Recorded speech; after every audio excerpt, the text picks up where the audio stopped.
somebody comes in and they say that they're not sensitive to the energy from the rocks, how do you help them to get more in tune? Yeah.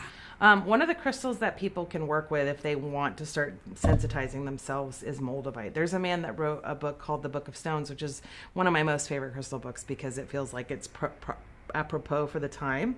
There's some crystal books that are really just off, in my opinion, but that one in particular, not to promote that book because there's other issues around it, but it's a really good book for this time right now.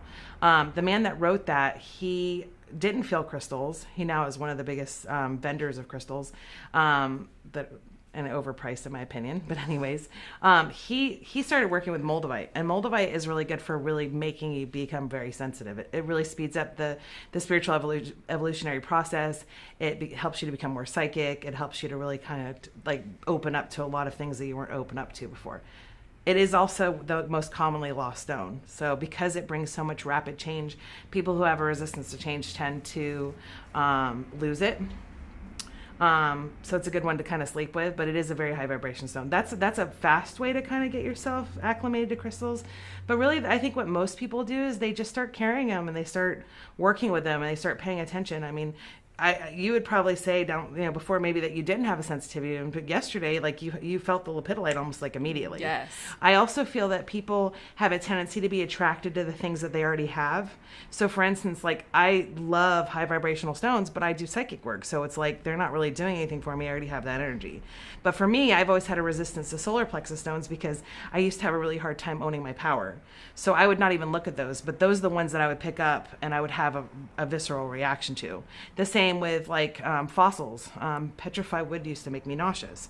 Well, I have a lot of ancestral stuff that I have to kind of sort out in this lifetime so that I don't put it onto my son. So, I think that people have a tendency to be attracted to stuff that they don't need, so they won't have as much of a reaction. Not to tell people to start looking for stuff that they're not attracted to, but they should pay attention if they do have a physical repulsion to something.